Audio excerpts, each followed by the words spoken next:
हमारे पास पार्टनरशिप के अंदर हुई थी, and हम उसको एट द एंड जिक्र करेंगे.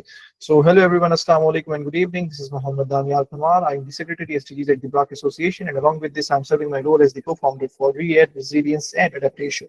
हम लोगों ने हमारी वर्कशॉप्स का बाकायदा से आगाज किया हुआ था and till now we had our 3 workshops on 3 different topics. इसके अंदर हम लोगों ने डिस्कस किया था ओशन वार्मिंग के बारे में. ओशन वार्मिंग के साथ हम लोगों ने डिस्कस किया था कोरल ब्लीचिंग के बारे में. And on second topic was कि किस तरीके से हमारे पास आपकी ग्लेशियर्स वैनिश हो रहे थे because they are also leading to floods. So apart from the ocean warming and coral bleaching along with the vanishing of glaciers, we discussed yesterday on third workshop जो थी हमारे climate refugees of the sea with our esteemed speaker ma'am Mahak Masood. And apart from yesterday's workshop, आज के लिए हमारे पास just आप कह रहे हैं वर्कशॉप का टाइटल है that is and that was meant to be a surprise workshop for all of you. Apart from those 7 workshops जो कि आपके posters के अंदर बता दी गई थी, and we will be discussing the title at the very in the middle of the workshop. So if we move forward without wasting any time, let us start. सबसे पहले हम लोग देख लेते हैं harnessing the power of oceans. कि oceans जो है हमारे how much power they store और एक तरीके से कितना ज्यादा वो पोटेंशियल रखते हैं अगर हमने इस चीज को समझना है.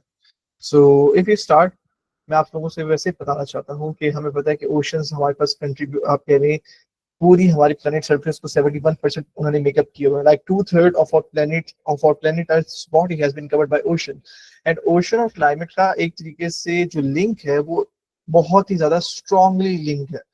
लाइक एक चीज जो है क्लाइमेट हो वो आपके ओशन को ड्राइव करती है, वो आपके ओशन को चलाती है, उसकी स्टेट को आगे बरकरार रखती है. एंड वही उसके आपके लिए बरक्स हमारा जो ओशन की आपके लिए स्टेट है वो आपके क्लाइमेट को चलाती है, वो आपके क्लाइमेट को और ज्यादा फरोग देती है, उसको प्रमोट कर सकती है. It has the power either to आप कह लें lead to extreme weather events या फिर आपके क्लाइमेट को प्रॉपर्ली बैलेंस आउट रखना.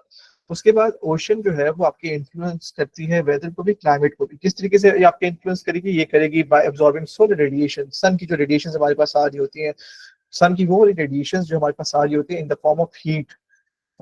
और एक तरीके से apart from absorbing solar radiation ये हमें और ज्यादा इन्फ्लुएंस कर सकती है बाय डिस्ट्रीब्यूटिंग द हीट. वही हीट जो हमारे पास सन से आ रही होती है और उस हीट के साथ हमारे पास हमारे एटमॉस्फेयर के अंदर एक और चीज पाई जाती है जिसे हम लोग नाम देते हैं मॉइस्चर का. जब हमारे पास मॉइस्चर होती है और हीट होती है तो ये ओशन जिम्मेदार होते हैं उस चीज की डिसमिनेशन के लिए, उस चीज की स्प्रेडिंग के लिए. एंड जब ये हमारे पास डिस्ट्रीब्यूट कर रहे होते हैं हमारे पूरे एटमॉस्फेयर के अंदर, अल्टीमेटली हमारे पूरी ग्लोब के अंदर, तो तब यही जो चीज होती है ये हमारे ग्लोबल वेदर सिस्टम्स को ड्राइव करती है, ये हमारे ग्लोबल वेदर सिस्टम्स को चला रही होती है. एंड अगर हम लोग इसको मजीद आगे देखें तो हमारे पास एक और चीज आती है डेट इज के पिछले पूरे 10,000 साल से अगर हम लोग देखें तो हमारे पास एक ओशन और क्लाइमेट के रिलेशन के अंदर एक इक्विलिब्रियम था, एक बैलेंस था.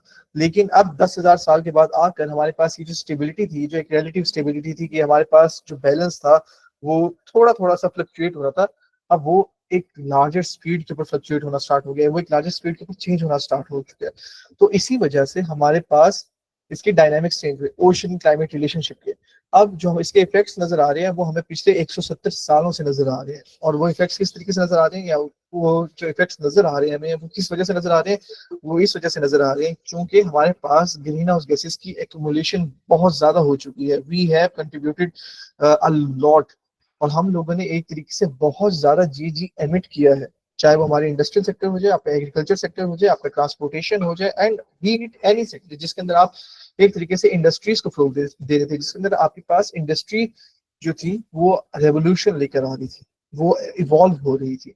और ये जो चीजें हमारे पास हो रही थी ये हमारे पूरे सिस्टम की स्टेबिलिटी को थ्रेटन कर रही है. अब ये उसे खतरे की दहाई पे पहुंचाया हुआ उसे, और we are on the verge of chaos simply. अब हमारे पास ये जो ग्रीन हाउस गैसेस थी ये एलिवेट हो रही है, ये बढ़ रही है और ये एक तरीके से ट्रैप भी हो रही है सन से, जो हमारे पास एक्स्ट्रा हीट के अंदर हमारे पास एनर्जी आ रही है. 90% जो हमारे पास ये ग्रीन हाउस गैसेस होते हैं या अलॉन्ग विद द हीट ये सारी की सारी हमारे पास जा रही होती है हमारे ओशंस के अंदर. 90%, ये नंबर बहुत ज्यादा है. और जो ये 90% हमारे पास ओशंस के अंदर जा रही होती है ये फिर लेकर आ रही होती है तबाही वेरियस फॉर्म्स के अंदर, वेरियस फंक्शंस के अंदर, चाहे वो हमारे पास ओशन की सिस्टम हो, चाहे वो हमारे पास हमारे लैंड की सिस्टम हो। अगर हम लोग स्पेसिफिकली स्टिक रहे ओशन के ऊपर, तो हमारे पास ये लिख आती है ocean acidification. As we all know that के हमारे पास इंक्रीज देखी जाएगी रेडिएशन का, तो हमारी पूरी जो ओशन की आप कह लें फिजिकल स्टेट है, जो उसकी आप कह लें केमिकल स्ट्रक्चर है, वो खराब होता चला जाएगा। वो ज्यादा उसकी पीएच जो पहले बैलेंस थी या थोड़ी सी पहले बेसिक थी, वो अब एसिडिक की तरफ शिफ्ट होना स्टार्ट हो जाएगी। और अब हमारे पास एफर्ट्स की जा रही है कि हम लोग हमारी ओशन की जो है हेल्थ है उसको एक तरीके से बैलेंस कर रखें।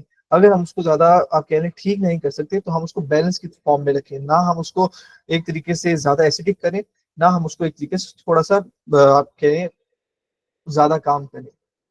उसके बाद फिर ये भी कहा जाता है कि जो बैलेंस हमारे पास कर रहे होते हैं हम लोग, हमारा जो मकसद है वो इस तरीके से पूरा हो पाएगा जब हमारे पास ज्यादा से ज्यादा CO2 नहीं होगी, या जब हमारे पास ज्यादा से ज्यादा ग्रीन हाउस गैस पोल्यूशन नहीं हो रही होगी हमारी एयर के अंदर या हमारे वाटर के अंदर। एंड जब हमारे पास ये चीज नहीं हो रही होगी, तो तब ही हम लोग अल्टीमेटली सक्सीड हो सकते हैं, तभी हम लोगों को अल्टीमेटली कामयाबी मिल सकती है। एंड अब अगर हम लोग मजीद इस चीज के ऊपर देखें, तो हमारे पास एक नेक्स्ट चीज आती है, हमारे पास एक नेक्स्ट सवाल पैदा होगा। एंड जो नेक्स्ट सवाल पैदा होता है वो हमारे पास ये पैदा होता है कि if you move to the next slide, हमारे पास जो ये बात की जा रही है कि हम लोग अल्टीमेटली सक्सीड नहीं हो सकते जब तक हमारे पास CO2 या ग्रीन हाउस गैस पोल्यूशन पहले रिमूव नहीं हो जाता। तो ये कैसे होगा? How we can clean the green house gas and the GHG pollution from our ultimate atmosphere, हमारे अल्टीमेट इन्वायरमेंट जो सिस्टम है। हमारे पास करेंटली सबसे ज्यादा एफर्ट की जा रही है कि हम लोग क्लाइमेट क्राइसिस को एड्रेस करें, फोकसिंग कि हमारे पास कितनी ज्यादा GHGs की एमिशन हो रही है। अब वो GHGs जो है वो हमारे पास कार्बन एमिशन हो सकती है, वो अपार्ट फ्रॉम कार्बन एमिशन हमारे पास आपके मीथेन एमिशन हो सकती है, आपके नाइट्रस ऑक्साइड्स की एमिशन हो सकती है, आपके सल्फर ऑक्साइड्स की एमिशन हो सकती है, एंड ओजोन वगैरह की भी हो सकती है। लेकिन मेनली हमारा जो फोकस होता है वो होता है आपके कार्बन एमिशन का। और जब हमारे पास इसके ऊपर एड्रेसिंग हो रही होती है, तो ये जो हमारे पास सोल्यूशन है ये सिर्फ सिर्फ सफिशिएंट नहीं है, हमें इसके साथ और चीजें भी करनी होंगी। और उसी वजह से फिर हमारे पास IPCC आता है। IPCC inter governmental panel on climate change, ये हमारे पास यूनाइटेड नेशंस की वो एजेंसी है, वो इदारा है जो कि रिस्पॉन्सिबल है कि ये आपको मतलब कि पब्लिक बॉडी को, ये गवर्नमेंट बॉडीज को, ये यूनाइटेड नेशंस की इंस्पेक्टिव एजेंसीज को, एसोसिएटेड एजेंसीज को सारा का सारा साइंटिफिक डाटा कंपाइल करके देगा, सारा का सारा साइंटिफिक डाटा प्रोवाइड करेगा। तो IPCC ने इस चीज को प्रॉपर्ली क्लियर बनाया है एंड दे हैव सेड कि हमारे पास जो ये लार्ज स्केल कार्बन डाइऑक्साइड की रिमूवल हो रही है, जिसे हम लोग नाम देते हैं CDR का, वो होनी चाहिए बिटवीन 100 to 1000 गीगाटन। और ये इस सेंचुरी के अंदर हमारे पास होनी चाहिए। अगर हम लोग by the end of this century इतनी कर लेते हैं बिटवीन 1000 गीगाटन तक रिमूवल, तो हमारा हम लोग टेम्परेचर होल्ड कर पाएंगे 1.5 डिग्री सेंटीग्रेड के इंक्रीज तक। और ये जो 1.5 डिग्री सेंटीग्रेड का इंक्रीज था, ये हमारे पास अल्टीमेटली हमारा गोल था पेरिस एग्रीमेंट का। And it is the ideal goal, it is the ideal state in which we want to be. और फिर वो कहते हैं कि अगर हमें एक और सेफर एंड स्टेबल क्लाइमेट की साइड चाहिए, तो जितनी ज्यादा रिमूवल अभी हम लोग करेंगे उतना ज्यादा हमारे लिए अच्छा होगा। और हमारे पास होप होगी, हमारे पास उम्मीद होगी कि हमारे पास अपार्ट फ्रॉम द रिमूवल हम बाकी चीजें भी कर सकते हैं, हम बाकी सोल्यूशंस के अंदर भी प्रूव दे सकते हैं। फॉर एग्जांपल कि कार्बन डाइऑक्साइड की जो रिमूवल होगी वो फिर बहुत सारी सोल्यूशन से हो सकती है, वो लैंड मैनेजमेंट प्रैक्टिसेस से हो सकती है। फॉर एग्जांपल फॉरेस्ट की रिस्टोरेशन, आप ज्यादा से ज्यादा ट्रीज प्लांट करो। एंड उन्होंने फिर कहा हुआ है कि हमारे पास apart from the forest restoration हमारे पास बाकी टेक्नोलॉजीज भी हैं, हम लोग साइंस के अंदर भी तरक्की कर रहे हैं, जिसके अंदर हमारे पास डायरेक्टली हम लोग एयर को कैप्चर करते हैं। डायरेक्टली मतलब कि एयर को कैप्चर करने से मुराद ये है कि we will be passing the atmosphere, the harmful atmosphere from our systems. And हमारे अंदर जो सिस्टम होगा, हमारा जो टेक्नोलॉजी होगी, वो उस एटमॉस्फेयर की एयर से सारे के सारे हार्मफुल पॉल्यूटेंट्स को कैप्चर कर लेगी एंड क्लीन एयर निकालेगी, just like the liquid trees. And फिर उन्होंने कहा हुआ है कि टू डेट अभी तक हमारे पास जो मोस्ट कार्बन आप कह लें कार्बन डाइऑक्साइड रिमूवल डेवलपमेंट हो चुकी है, वो लैंड बेस्ड सोल्यूशंस के ऊपर ज्यादा फोकस रह चुका है हमारा। एंड उन्होंने कहा कि लैंड बेस्ड सोल्यूशन के साथ अभी हमारे पास जो एक स्ट्रॉन्ग पोटेंशियल है कार्बन रिमूवल का, वो हमारे पास डिपेंड होता है ओशन के ऊपर। ओशन की क्या पोटेंशियल है, ओशन का क्या साइज है, ओशन की क्या पावर है, ये उस पर डिपेंड करता है। कि हर ओशन हमारे पास डिफरेंट है, हर ओशन की आप कह लें स्पीड, चाहे वो उसकी करंट्स की फॉर्म में हो, चाहे वो उसकी एटमॉस्फेरिक विंड की फॉर्म में, वो डिफरेंट है। And but we have to study it, we have to study it, ताकि हम लोग अपनी अप्रोचेस को सेट कर पाए कार्बन रिमूवल की टर्म के अंदर। फिर अगर हम लोग मजीद आगे बढ़े तो हमारे पास एक और चीज आती है कि MCDR के है, मेरीन कार्बन डाइऑक्साइड रिमूवल।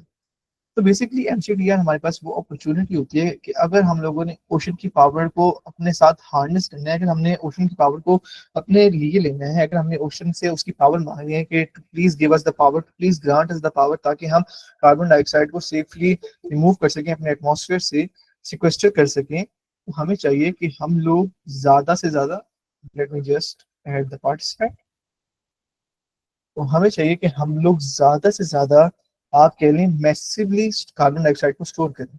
और इसके साथ साथ फिर हमें as compare to terrestrial counter parts, as compare to the land management practices, हमें ओशन के अंदर ज्यादा फोकस करना पड़ेगा। लाइक उसकी पावर को हार्नेस करने के लिए हमें उसको समझना पड़ेगा, हमें उसकी प्रॉपर्ली स्ट्रक्चरलाइजेशन करनी पड़ेगी, हमें ये देखना पड़ेगा कि ओशन कितना ज्यादा सिक्वेस्टर कर सकता है, हमें ये देखना पड़ेगा कि जो हमारे पास एक सेफ पैसेज वे है ओशन के अंदर कार्बन डाइऑक्साइड को स्टोर करने का, वो मैसिव होना चाहिए। So these are some of the major things.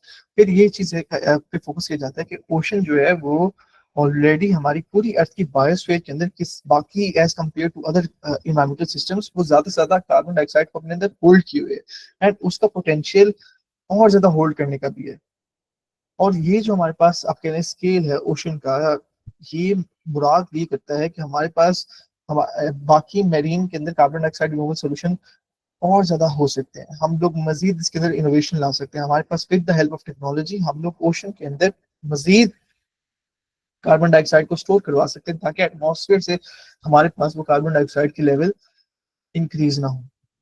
And इसके पास फिर ये पोटेंशियल भी है कि हम लोग न्यू सीडीआर अप्रोचेस को लेकर आए, एंड ताकि जब हम लोग न्यू सीडीआर अप्रोचेस को एक्सप्लोर करेंगे तो वो रिक्वायर करेगा आपकी मजीद researches, and you have to test, ताकि आप लोग प्रॉपरली बता सको कि ये वाला सीडीआर की जो अप्रोच है, कार्बन डाइऑक्साइड रिमूवल की जो अप्रोच है, वो as compare to this ocean based CDR approach ज्यादा अच्छी। फिर हमारे पास अगर हम इसकी वैसे टाइप्स के बारे में बात करें तो इसके अंदर हमारे पास जो मैं थोड़ी थोड़ी बता देता हूँ आपको, एक आती है आपकी ओशन एल्कलिनिटी एनहांसमेंट, के आप ओशन की पीएच को के लिए एल्कलीन, आप उसको एल्कलाइन करते हैं, आप उसकी बेसिक वैल्यू को बढ़ाते हो, आप इसके अंदर मजीद बेसिस को इंट्रोड्यूस करवाते हो, ताकि एसिडिक होने के बजाय वो बेसिक की तरफ आए, वो कार्बन वो ओशन न्यूट्रलिटी की तरफ आए, जिसके अंदर आपकी जो पीएच होगी वो न्यूट्रल होगी rather than going towards acidic। फिर आप करवाते हो इसके अंदर इंट्रोड्यूस माइक्रो एल्गी कल्टीवेशन, कि आप डिफरेंट माइक्रो ऑर्गेनिजम्स को इंट्रोड्यूस करवाते हो with the help of ships, ताकि वो माइक्रो ऑर्गेनिजम्स अब जब जैसे ओशन के अंदर जाएंगे तो वो मल्टीप्लाई होना स्टार्ट हो जाएंगे, वो ग्रो करना स्टार्ट हो जाएंगे, जब ग्रो करेंगे तो वो अपने फूड को बनाने के लिए कार्बन डाइऑक्साइड ओशन से जो होगी हमारे पास पाई जाती है उसको एब्जॉर्ब करेंगे, उसको कंज्यूम करेंगे। फिर आता है कि हम लोग रिस्टोर करें लिविंग ब्लू कार्बन, वो ब्लू कार्बन हमारे पास हम लोग आगे डिस्कस करेंगे, लेकिन मैं आपको वैसे बता देता हूँ कि हम लोग इंट्रोड्यूस करना चाहें बाकी चीज़ों को, कि हम लोग ये देखते हैं कि हम लोग मैंग्रोव्स को देखें, हम लोग इसके अंदर देखते हैं सी ग्रासेस को, हम लोग ज़्यादा हमारा जो फोकस होता है वो ये होता है कि हम लोग इसके अंदर फोकस करें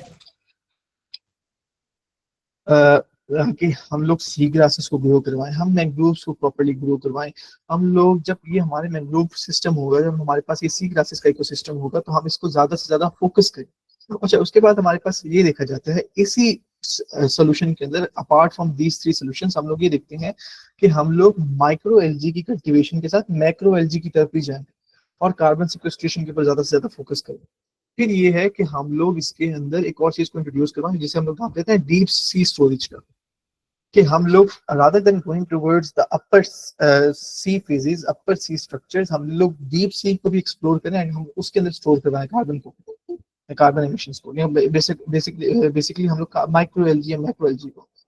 तो ये चीजें हैं। और इसके अंदर पे ये एक और चीज को इंट्रोड्यूस करवाया जाता है कि हम लोग electrochemical ocean carbon dioxide remove करवाएं, लाइक हम लोग इलेक्ट्रोलाइसिस के प्रोसेस के थ्रू ओशन के अंदर कार्बन डाइऑक्साइड को रिमूव करवाएं।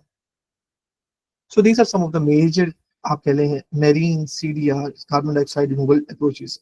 अब अगर हम नेक्स्ट स्लाइड की तरफ चले तो हमारे पास एक और सवाल आता है, let me just move to the next slide, कि ओशन सिक्वेस्ट्रेशन क्या है। कि अभी हम लोग बात कर रहे थे कि ओशन सिक्वेस्ट्रेशन हम लोगों को करनी चाहिए और हमें ओशन सिक्वेस्ट्रेशन के साथ हम लोग कार्बन सिक्वेस्ट्रेशन करें, एंड बेसिकली कार्बन सिक्वेस्ट्रेशन को नाम दिया जाता है कि हम लोग एटमॉस्फेयर से कार्बन को कार्बन डाइऑक्साइड को एब्जॉर्ब करें, या एक तरीके से हम लोग उसको स्टोर करें विद इन और लैंड मासेस या विद इन और ओशन मासेस। ये कार्बन सिक्वेस्ट्रेशन को एज अ ब्रॉडली डिफाइन किया गया है। लेकिन अगर हम बात करना चाहें टेरेस्ट्रियल इकोसिस्टम के अंदर। तो फिर हमारे पास आती है लैंड सिक्वेस्ट्रेशन। और अगर हम बात करते हैं कार्बन की स्टोरिंग को इन टर्म्स ऑफ ओशन, तो फिर हम लोग नाम देते हैं कार्बन सिक्वेस्ट्रेशन, ओशन सिक्वेस्ट्रेशन का। अब अगर हम स्पेसिफिकली बात करें कि इसकी साइंस बेस्ड का डेफिनेशन है या एक तरीके से इसको हम लोग किस तरीके से आगे लेके चलते हैं, तो उससे पहले हम लोग ये देख लेते हैं कि ओशन जो है वो रिप्रेजेंट करते हैं लार्जेस्ट पोटेंशियल सिंक, वो सिंक जो हमारी एंथ्रोपोजेनिक कार्बन एमिशंस को स्टोर कर सकता है। करंटली हमारे पास जो ओशन की एक्टिविटी है वो एक तरीके से एक्टिवली स्टोर कर रहा है 1/3 हमारे कार्बन डाइऑक्साइड की एमिशंस को एनुअली। और अगर हम 1000 सालों के टाइम स्केल पर देखें तो 90% हमारे पास जो आज की एंथ्रोपोजेनिक एमिशंस हैं वो ट्रांसफर हो रही है ओशन के अंदर।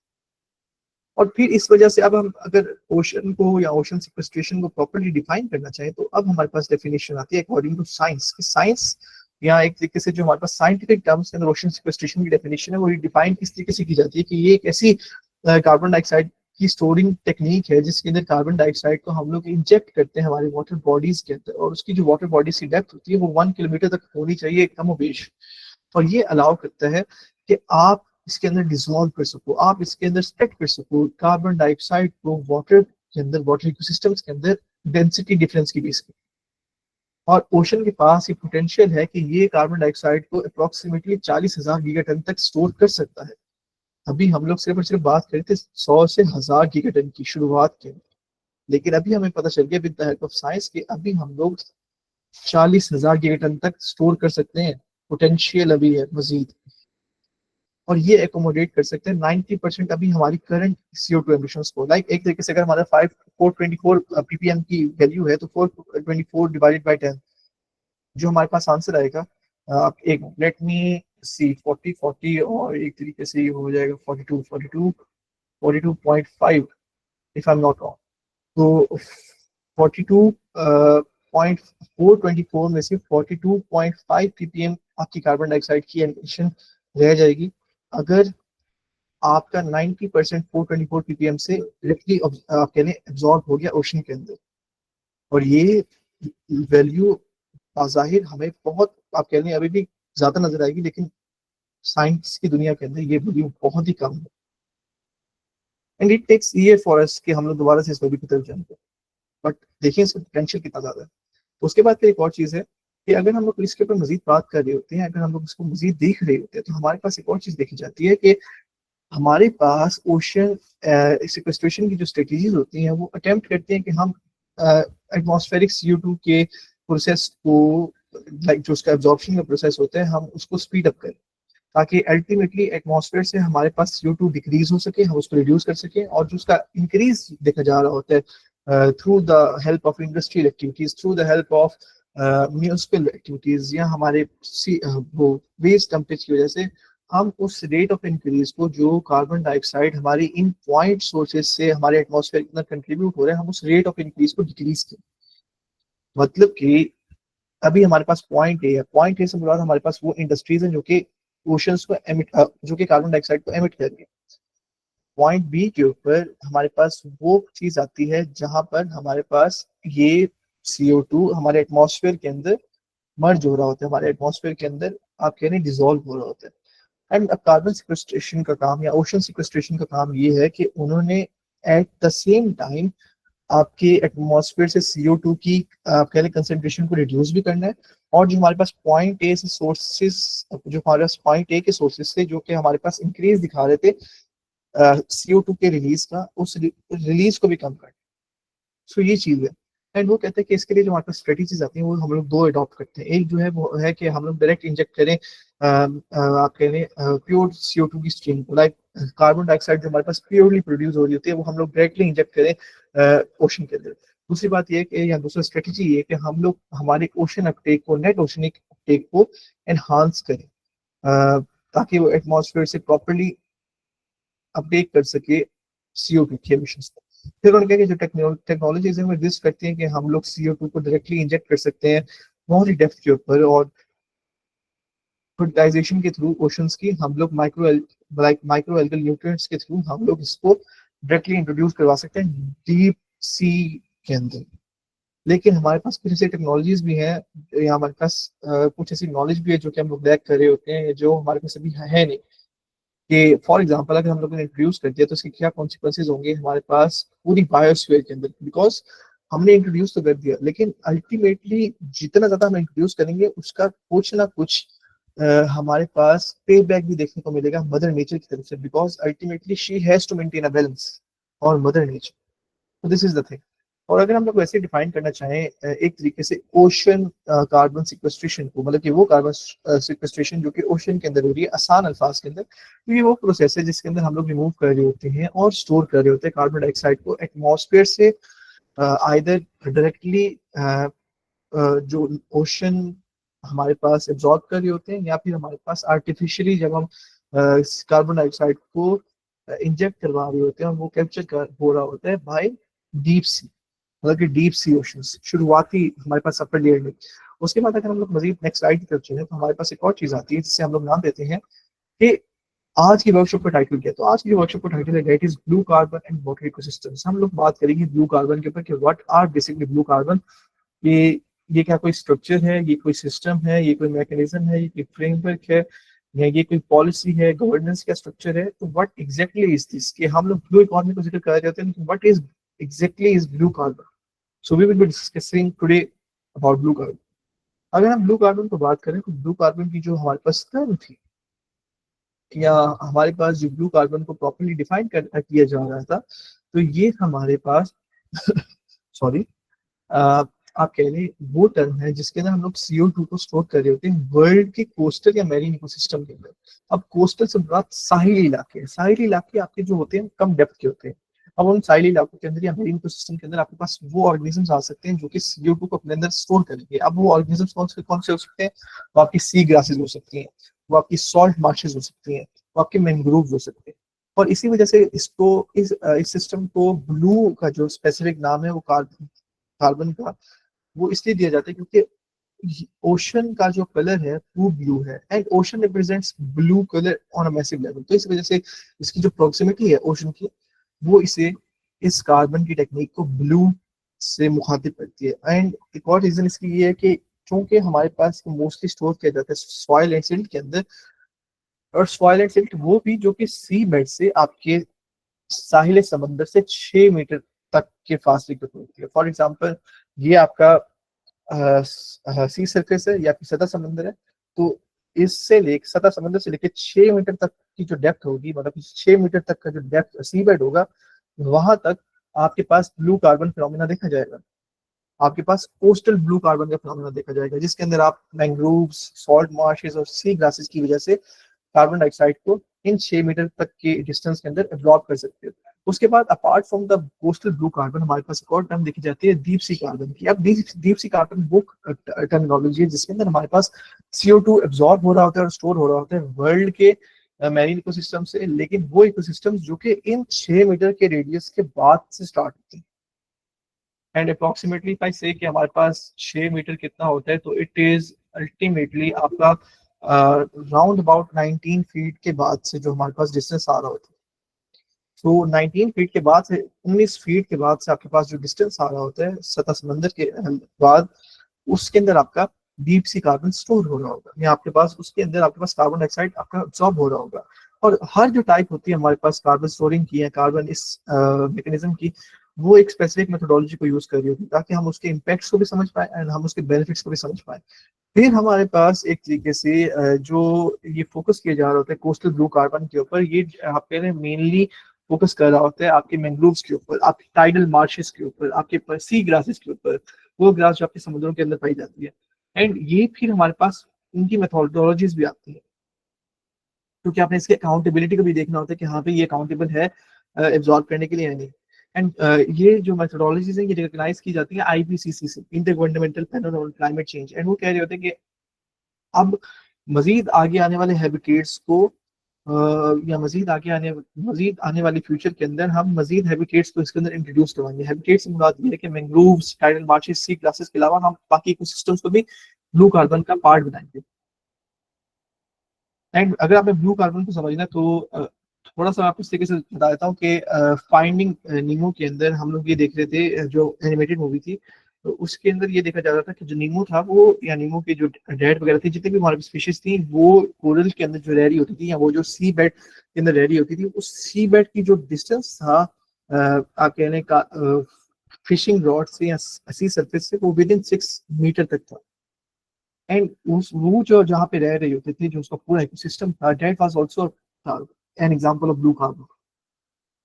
सो थोड़ी सी एग्जांपल का थोड़ा आप कह लें ऊपर नीचे हो सकता है वाला, लेकिन मेरा मकसद यही था कि फाइंडिंग नीमो से we can have an example of exactly what is blue carbon ecosystem. या फिर शुरुआत के अंदर जो आप लोगों ने एक सिस्टम देखा था मैंग्रोव का इन द पोस्टर, आप उसको भी देख सकते हो कि with it is an example of blue carbon. So sorry.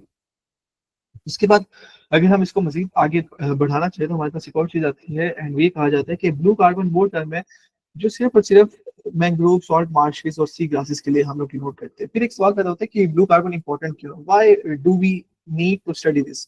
Ocean हमें पता है कि लार्जेस्ट हीट सिंक्स हैं। हीट सिंक से बता दिया है कि ये हीट को अपने अंदर एब्जॉर्ब करते हैं पूरे प्लेनेट के पाए जाने वाले, और 90% हमारी जो एक्सेस हीट होती है वो कॉज हो रही होती है क्लाइमेट चेंज की वजह से, और 23% ह्यूमन कॉज CO2 एमिशंस की वजह से।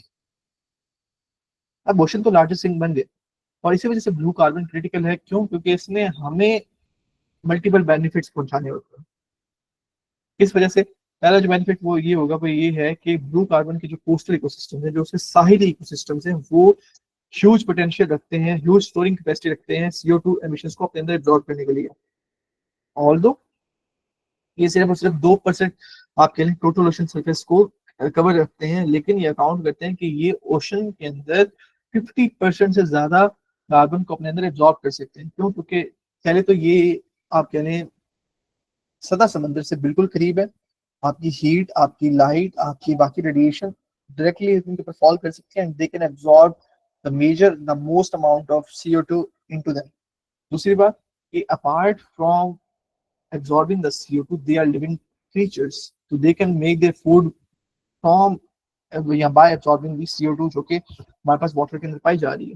फिर इसी एग्जांपल इन्होंने इस तरीके से दी हुई है कि अगर हम लोग 1 हेक्टेयर का मैंग्रोव फॉरेस्ट लगाएंगे, तो ये मैंग्रोव जो होंगे, जो सिर्फ 1 हेक्टेयर के अंदर हम लोगों ने दिखाए हैं, ये 5 गुना ज्यादा कार्बन को अपने अंदर एब्जॉर्ब करेंगे एक सिमिलर एरिया ऑफ फॉरेस्ट से। लाइक जमीन के ऊपर आपने 1 हेक्टेयर का फॉरेस्ट लगाया, और आपने समंदर, साहिल समंदर के करीब आपने 1 हेक्टेयर का मैंग्रोव लगाया, तो बज़ाहिर चूंकि एरिया जो है वो दोनों का सेम है, आपको ये लगेगा कि फॉरेस्ट जो है वो ज्यादा से ज्यादा कार्बन डाइऑक्साइड को अपने अंदर एब्जॉर्ब करेगा, लेकिन ऐसा नहीं है। फॉरेस्ट के मुकाबले में मैंग्रोव का जो इकोसिस्टम है, जो कोस्टल इकोसिस्टम है, वो 5 टाइम्स ज्यादा एब्जॉर्ब करेगा कार्बन डाइऑक्साइड को। और सी ग्रासेस भी इसकी एक अंदर एग्जाम्पल है कि अगर हम लोग सी ग्रासेस की डिस्ट्रक्शन को रोक लेंगे एंड उसकी डिग्रेडेशन नहीं करेंगे, तो ये अल्टीमेटली 650 मिलियन टन CO2 को एनुअली अपने अंदर एब्जॉर्ब कर सकती है। It has the capability. फिर अगर हम मजीद बात करें तो हमारे पास इसके बहुत सारे बेनिफिट्स हैं कि ये प्रोटेक्ट कर सकती है, ये हमारे इकोसिस्टम्स को रिस्टोर कर सकती है, ये हमारे इकोसिस्टम्स को प्रोटेक्ट और रिस्टोर करने के साथ हमारी कम्युनिटी, हमारे लोगों को रिजिलियंट बना सकती है। रिजिलियंट किसके मुकाबले में? लाइक उनको ये कैपेबल बनाएगी कि ये रिडक्शन कर सकें फ्लड्स का, इरोजन का। ये उनको हिफाजत प्रोवाइड करेगी थ्रू फ्रॉम स्टॉर्म्स, और ये उनकी जॉब क्रिएशन के अंदर मदद करेगी एंड फूड सिक्योरिटी के साथ, because they are also the source जिस जहाँ से आप फूड ले सकते हैं। लाइक एक तरीके से ये फूड दे भी सकते हैं, you can eat sea grasses as well, लेकिन apart from eating sea grasses या seaweeds, you can also hunt fishes, capture fishes, क्योंकि यहाँ पर भी हमारे पास फिशेस आती हैं फॉर फूड। उसके बाद अगर हम लोग मजीद देखें तो, क्योंकि यहाँ पे प्लैंकटन भी पाई जाती है, अब अगर हम लोग मजीद देखें तो हमारे पास एक रिपोर्ट थी वर्ल्ड बैंक की, जिसे उन लोगों ने नाम दिया हुआ था, not wrong, changing wealth of Nations का। तो उस रिपोर्ट के अंदर ये कैलकुलेट किया गया था कि जो मैंग्रोव इकोसिस्टम्स हैं वो प्रोटेक्ट करते हैं 6 मिलियन लोगों को, 60 लाख लोगों को सैलाबों से सालाना। एंड जिसकी वजह से हमारे पास जो हमारे प्रोडक्टिव एसेट्स होते हैं वो लॉस से हमें बचाते हैं। एंड जो ये मैंग्रोव फॉरेस्ट होते हैं, जो हमारे पास ये इंफ्रास्ट्रक्चर का लॉस हो सकता था, अगर हम उसको आप कह लें गिनना चाहे मनी की टर्म्स के अंदर, तो ये हमें 24 बिलियन डॉलर का नुकसान होने से बचाते हैं। और थर्डली जो हमारे पास इसकी इंपॉर्टेंस है वो ये है कि मैंग्रोव जो पोटेंशियल है वो ये है कि हेल्दी मैंग्रोव सी ग्रासेस और सॉल्ट मार्शेस जनरेट करते हैं हाई क्वालिटी कार्बन क्रेडिट्स को। मतलब कि जो जब वेरीफाई हो जाएंगे तो ये सोल्ड भी हो सकते हैं, लाइक एक कंट्री इन्हें सोल्ड भी कर सकता है कार्बन मार्केट्स के अंदर, और जो कि इनको एडिशनली इनकम प्रोवाइड करेगा उस कंट्री को, एंड अल्टीमेटली वो कंट्री उसकी लोकल कम्युनिटी को फायदा पहुंचाएगा। और अभी तक आप कह लें, अगर मैं आपको ऐसे बता दूं तो सालाना 35% हमारे मैंग्रोव डिस्ट्रॉय हो चुके हैं डिफोरेस्टेशन के अंदर 1980s और 1990s से लेकर। और भी एस्टिमेट किया जाता है कि अभी तक हमारे पास 25% आपकी टोटल सी ग्रास के जो बेड्स होते थे, मतलब कि जो सी बेड्स होते थे, चाहे वो सी वीड हो चाहे सी ग्रास हो, वो अभी तक डिस्ट्रॉय हो चुकी है 25%। अब 650 का 25% आप कर लो तो वो हमारे पास डिस्ट्रॉय हो चुके हैं। 650 million ton of carbon dioxide हमारे पास अब इंक्रीज होगी। Like let me just minute, wait a minute, मैं अभी कैलकुलेटर से आपको बता देता हूँ आपको, ताकि इसका समझ आ जाए सी ग्रासेस की इंपॉर्टेंस को। 650 divided by 10 multiply by 2, 65।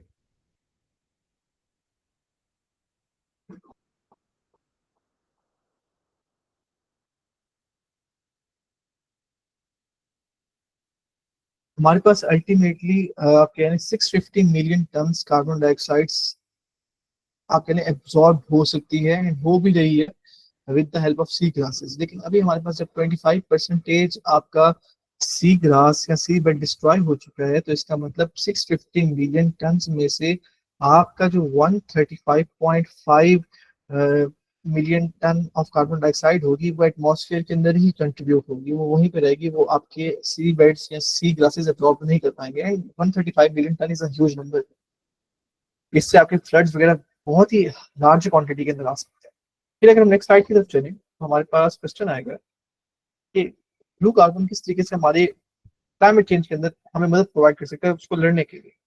So basically जो हेल्थी ओशन है या मेरीन इकोसिस्टम्स है वो असेंशियल है क्लाइमेट चेंज से लड़ने के लिए। कोस्टल इकोसिस्टम्स आपके स्टोर कर रहे होते हैं कार्बन को सॉइल के अंदर, और साथ ही साथ कोस्टल इकोसिस्टम्स रिस्पॉन्सिबल होते हैं कि जो आपके डेड नेचुरल मैटर होते हैं, डेड नेचुरल मैटर से भी आपको वो स्टोर कर सकते हैं, क्यों? क्योंकि उनके अंदर भी ऑर्गेनिक कंटेंट पाया जाता है, and then with the help of dead dead natural matter वो ऑर्गेनिक कंटेंट कार्बन को डायरेक्टली स्टोर कर लेता है अपने अंदर, उसके अंदर अपने डायरेक्टली एब्जॉर्ब कर लेता है। अब जो नेचुरल मैटर ये हो सकते हैं उसके अंदर कौन कौन सी एग्जांपल आ सकती है? उसके अंदर आ सकती है आपकी ब्रोकन ट्विग्स, मतलब कि टूटी हुई टहनियां या टूटी हुई झाड़ियां। उसके अलावा फिर इसके अंदर आपके वो मुरझाए हुए पत्ते भी आ सकते हैं, जो कि डेड लीव्स हम लोग कहते हैं। और जब ये शैलो इलाकों के अंदर, वो इलाके जिसकी जो डेप्थ होती है वो बहुत कम होती है, एंड उसके इर्द गिर्द के ग्राउंड पे पाए जाते हैं, तो तब ये एब्जॉर्ब कर सकते हैं, स्टोर कर सकते हैं कार्बन डाइऑक्साइड को एटमॉस्फेयर से। अब अगर मैं किसी एग्जांपल है तो सी ग्रास जो है वो इसके पास एक यूनिक एबिलिटी है कि ये प्रिवेंट कर सकता है ये ऑर्गेनिक कार्बन को डिकम्पोज होने के लिए। लाइक फॉर एग्जांपल जो हमारे पास ऑर्गेनिक कार्बन है जो कि हमारी बॉडी के अंदर पाया जाता है, चाहे वो लिविंग ऑर्गेनिजम्स हो चाहे वो आपके डेड लिविंग मैटर हो, तो जो हमारे पास डेड लिविंग मैटर होता है, सी ग्रास जो है उसके पास ये एबिलिटी है कि आपका जो डेड लिविंग मैटर होता है जो कि रिलीज कर रहा होता है ऑर्गेनिक कार्बन को, वो अपने अंदर एब्जॉर्ब कर लेता है, ताकि वो एक तरीके से कार्बन डाइऑक्साइड में डिकम्पोज होकर आपके ओशन के अंदर आपकी उस टेम्परेचर की आपकी उस वैल्यू को इंक्रीज ना करे कार्बन डाइऑक्साइड को। So this is the rule. उसके बाद एक और चीज कही गई है कि जो ब्लू कार्बन इकोसिस्टम होता है वो स्टोर कर सकता है लार्जर क्वांटिटीज को कार्बन की as compare to terrestrial forest, जो कि अभी हम लोगों ने इसकी एग्जांपल भी देखी थी मैंग्रोव फॉरेस्ट। और मैंग्रोव के साथ वो जो 1 हेक्टेयर ऑफ फॉरेस्ट था लैंड के ऊपर। फिर अगर हम इसकी मजीद एग्जांपल देखें तो सबसे पहले उन्होंने कहा कि इसकी दो वजूहत होती हैं कि क्यों ये शो करता है इतना ज्यादा। जो नंबर वन वजूहत है, जो नंबर वन रीजन है, वो ये है कि प्लांट्स जो है वो नेचुरली ग्रो करते हैं, क्विकली ग्रो करते हैं, और उनका जो प्रोसेस होता है वो ये है कि ये एक तरीके से लार्ज अमाउंट के अंदर आप कह लें कैप्चर करें कार्बन डाइऑक्साइड को। फॉर एग्जाम्पल के जो हमारे पास रेड मैंग्रोव्स होते हैं, जो मिनाइल रेड मैंग्रोव्स होते हैं, वो उनकी बेसिक जो हाइट होती है वो 5 फीट तक ग्रो करते हैं एक पूरे एक सिंगल साल के अंदर, लेकिन वो एक तरीके से आप कह लें क्विकली एब्जॉर्ब कर रहे होते हैं, उनका रेट ऑफ ग्रोथ बहुत ही ज्यादा तेज होता है, जिसकी वजह से बाय एब्जॉर्बिंग या by having a great number of growth वो एब्जॉर्ब कर रहे होते हैं कार्बन डाइऑक्साइड को at a very fast pace, at a very faster rate. उसके बाद अगर हम मजीद बात करें सेकंड रीजन की बात चले तो हमारे पास सेकंड रीजन के अंदर ये है कि जो हमारे पास सॉइल्स होती हैं जहाँ पे हमारे पास ये मैंग्रोव वगैरह लगे होते हैं, जहाँ पे हमारे पास ये ब्लू कार्बन इकोसिस्टम अकेले प्रोड्यूस हो रहे होते हैं, ये सॉइल होती है लार्जली एनएरोबिक, मतलब कि वो एनएरोबिक से मुराद वो टर्म है जहाँ पे हमारे पास ऑक्सीजन कंटेंट प्रेजेंट ही नहीं होता। तो इसी वजह से ये कार्बन डाइऑक्साइड को ये वाली सॉइल्स अपने अंदर इनकॉर्पोरेट करती हैं, अपने अंदर समो लेती हैं, ताकि ये कार्बन डाइऑक्साइड को फिर आहिस्ता आहिस्ता करके डिकम्पोज करें फॉर गेनिंग ऑक्सीजन। और फिर ये सॉइल जो होती हैं ये रिस्पॉन्सिबल होती हैं कि ये कार्बन डाइऑक्साइड को तकरीबन कई सालों तक, कई 100 सालों तक, कई 1000 सालों तक अपने अंदर स्टोर किए रखें। एंड ये अच्छा भी है हमारे लिए। फिर हमारे पास एक और चीज कही जाती है कि बहुत सारे ऐसे कंट्रीज हैं जो कि ऑप्टिमाइज कर रही होते हैं, जो कि आपके लिए बैलेंस मेंटेन कर रहे होते हैं आपके मेरीन और कोस्टल नेचुरल एसिड्स के अंदर, एक ऐसी वे के अंदर कि वो आपके मेरीन इकोसिस्टम की हेल्थ को बरकरार रखे, वो आपकी इकोनॉमी, आपकी मीशत बहुत ज्यादा स्ट्रॉन्ग करते चली जाए, और वो अल्टीमेटली आपके प्लेनेट को नुकसान ना पहुंचे बल्कि आपके प्लेनेट को प्रोटेक्ट करे, आपके प्लेनेट को कंजर्व करे। वर्ल्ड बैंक भी है, वर्ल्ड बैंक भी हमारे पास एक ऐसा इदारा है जो कि इन कंट्रीज की इन और आपके लिए मदद कर रहा है marine and coastal natural acids को मदद फराहम करने के लिए। अब उन्होंने एग्जांपल मैं आपको इसकी बताऊं तो वो ये है कि एक प्रोजेक्ट के अंदर हमारे पास वर्ल्ड बैंक ने 419 million dollar, 419 million dollars contribute किए थे इंडोनेशिया की गवर्नमेंट को सपोर्ट करने के लिए, ताकि वो एनहांस कर सके मैंग्रोव की मैनेजमेंट को और लोकल कम्युनिटीज को आपके लिए लाइवलीहुड्स के जराए प्रोवाइड कर सके, उनको रोजमर्रा की जॉब क्रिएशन प्रोवाइड कर सके मैंग्रोव की मैनेजमेंट से। फिर अगर हम नेक्स्ट स्लाइड की तरफ चलें तो हमारे पास आई गेस एक सवाल आता है कि बैरियर्स क्या हैं ब्लू कार्बन के। There are loads of barriers. For example अगर हम बात करें तो वर्ल्ड बैंक ने एक और चीज को लॉन्च किया था, उससे हम लोग नाम देते हैं the blue carbon readiness framework का। अब ये जो एम था वो ये था कि ये हेल्प कर सके और सिंप्लीफाई कर सके आपके कॉम्प्लेक्स स्ट्रक्चर को या कॉम्प्लेक्स स्पेस को या कॉम्प्लेक्स मैकेनिज्म को, और अल्टीमेटली उस जब आप सिंप्लीफाई करते हो तो ये ऑफर करे प्रैक्टिकल स्टेप्स कंट्रीज को, उनकी गवर्नमेंट्स को, ताकि वो मैक्सिमाइज कर सकें कि ब्लू कार्बन का जो इम्पैक्ट है या उसका जो बेनिफिट है वो हम किस तरीके से उससे मुफीद हो सकते हैं, हम किस तरीके से उससे इस्तेफादा हासिल कर सकते हैं। फिर हमें फिर ये भी जानना पड़ेगा हम लोगों को कि कितना ज्यादा इम्पोर्टेंट या कितनी ज्यादा अहमियत रखती है एक्यूरेट मेजरमेंट और वेरिफिकेशन कार्बन स्टोरेज की। अगर हम कार्बन स्टोरेज को एक्यूरेटली मेजर कर रहे हैं, उसको वेरीफाई करें आफ्टर मेजरमेंट कि हाँ फॉर एग्जांपल 100 मिलियन टन हम लोगों ने मेजर किया है कि ये एब्जॉर्ब हो रही है, 100 मिलियन टन की ही वेरिफिकेशन हो रही है कि यस ओशन के अंदर भी हमारे पास इतना ही कंटेंट देखा जा रहा है, तो ये बहुत ज्यादा इंपॉर्टेंट है। एंड इसकी वजह से हमारे पास मेथोडोलॉजीज के अंदर एडवांसमेंट आती चली जा रही है, चाहे वो फॉरेस्ट की हो, चाहे वो हमारे पास लैंड की हो। लेकिन अगर हम बात करें ब्लू कार्बन की स्पेसिफिकली ओशन की मदद के अंदर, तो अभी भी ये मेथोडोलॉजीज डेवलपमेंट के अंदर है, बिकॉज हमारे ओशन का जो एरिया है वो इट्स जस्ट कि 7 या 3 या 5% हमने एक्सप्लोर किया हुआ है, 95% of oceans are still left untouched. उसके बाद ब्लू कार्बन के जो हैबिटेट्स हैं वो एक तरीके से डिफरेंट कार्बन सिक्वेस्ट्रेशन के पोटेंशियल को टच कर सकते हैं। लाइक ओशन के अंदर पॉइंट ए जो होगा वो कार्बन सिक्वेस्टर को फॉर एग्जांपल 75 मिलियन टन्स के अंदर वो कार्बन डाइऑक्साइड को स्टोर कर लेगा। पॉइंट बी जो होगा वो 150 मिलियन टन्स को कार्बन डाइऑक्साइड को स्टोर कर लेगा, ओशन की मैं बात कर रहा हूँ। पॉइंट सी जो होगा वो बेशक 25 मिलियन टन्स को कार्बन डाइऑक्साइड को स्टोर कर सकता है। सो हर पॉइंट जो ब्लू कार्बन हैबिटेट का होगा वो डिफरेंटली स्टोर करेगा। मैंग्रोव्स डिफरेंटली स्टोर करेंगे, सी ग्रासेस डिफरेंटली स्टोर करेंगे, सॉल्ट मार्शेस डिफरेंटली स्टोर करेंगे। फिर इसका जो एक और मेजर चैलेंज आता है वो ये आता है कि जब आप कंपेयर करते हो तो फिर आपको थोड़ा सा आप कह लो आप डिसहार्ट होते हो, क्योंकि आप कहते हो कि यार ये वाला हैबिटेट हम लोगों को लगाना चाहिए था, लेकिन हर जो आपका एरिया होता है वो डिफरेंटली रिएक्ट करता है, डिफरेंटली रिस्पॉन्ड करता है, क्योंकि आप इन्वेजिव स्पीशीज को इंट्रोड्यूस नहीं कर सकते उस एरिया के अंदर, चाहे वो इन्वेजिव स्पीशी आपके मैंग्रोव की हो, चाहे वो इन्वेजिव स्पीशी आपकी सॉल्ट मार्शेस की हो। ये चीज मैं बताना चाह रहा हूँ।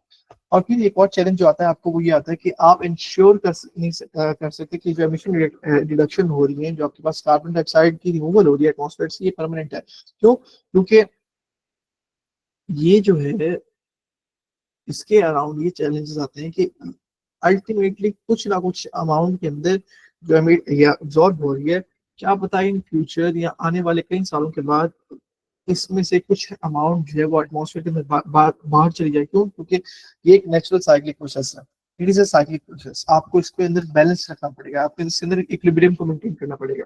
इसके अलावा भी हमारे पास ऐसे कुछ चैलेंजेस है जिसके अंदर ये देखा जाता है कि किस तरीके से बाकी कुछ फैक्टर्स जो हैं वो आपके ओशन और मैरीन इकोसिस्टम को इम्पैक्ट करें। फॉर एग्जाम्पल कि आपके लैंड को क्या होगा जो अफेक्ट हो रहा होता है सी से, या फिर आपके सी को क्या हो रहा होगा जो अफेक्ट करता है आपके लैंड को। और ये जो कि तमाम जो इकोसिस्टम्स हैं वो आपके वाटर को प्रॉपरली कनेक्ट किए हुए हैं। तो इस वजह से आपका जो रेट है वो ज्यादा देखा जाता है, आपको ज्यादा आप कह लो स्टडी करनी पड़ती है, आपको ज्यादा रिसर्च करनी पड़ती है। उसके बाद अगर हम मजीद आके देखें, इसकी जो मैं आपको अगर एग्जाम्पल बताना चाहूँ तो वो इस तरीके से होगी कि आप एक डैम बिल्ड कर रहे हो एनर्जी पर्पज के लिए, और वो इम्पेक्ट कर रहा होगा आपके फिर फ्रेश वाटर, वो आपके इम्पेक्ट कर सकता है आपके क्लीन वाटर को। फिर ये है कि वो ब्लॉक कर सकता है सेडिमेंटेशन को, कि जो आपके मैंग्रोव्स की तरफ जा रही थी, जिसकी वजह से आपके मैंग्रोव्स लेस इफेक्टिवली ग्रो करेंगे। एंड जब आपके मैंग्रोव्स लेस इफेक्टिवली ग्रो करेंगे तो इसी वजह से वो अफेक्ट करेगा मैंग्रोव्स की कार्बन स्टोरिंग केबिलिटी को, जिसकी वजह से पोटेंशियली आपके एमिशंस जो है वो ज्यादा इंक्रीज होंगे। तो ये चीज है, हमें इस चीज को समझना पड़ेगा कि अगर हमारे पास लैंड के ऊपर एक चेंज आ रही है तो वो किस तरीके से हमारे वाटर को चेंज करेगा, हमारे ओशन को चेंज करेगा। एंड अगर हमारे पास हमारे वाटर ओशन के अंदर चेंज आ रही है तो किस तरीके से वो हमारे लैंड को चेंज करेगा। अब फिर अगर हम मजीद आगे बढ़े तो हमारे पास एक और चीज आती है। If we move to the next slide, कि क्या ब्लू कार्बन जो है वो मैयर हो सकता है। एंड अच्छा, मैयर होने के बाद can we make them sell in the carbon credit markets.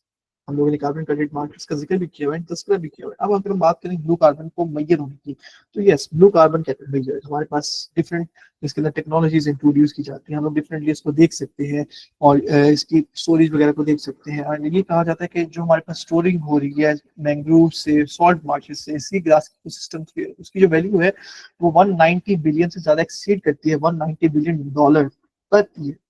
आपका वर्ल्ड बैंक सपोर्ट कर रहा था बहुत सारी गवर्नमेंट्स को कि वो high quality blue carbon credits को इंट्रोड्यूस करे मार्केट के अंदर। लाइक आपका जो वर्ल्ड बैंक है वो प्रमोट कर रहा होता है कि कंट्रीज को कि आप अपने साहिली इलाकों के अंदर मैंग्रोव फॉरेस्ट लगाएं, सॉल्ट मार्शेस को इंट्रोड्यूस करें, सी ग्रासेस को लगाएं, ताकि जितना ज्यादा वो एब्जॉर्ब करेंगी आपके पास कार्बन क्रेडिट के अंदर ज्यादा इंक्रीज होता चला जाएगा। And then you can sell that credit to different countries पैसों की कीमत के अंदर।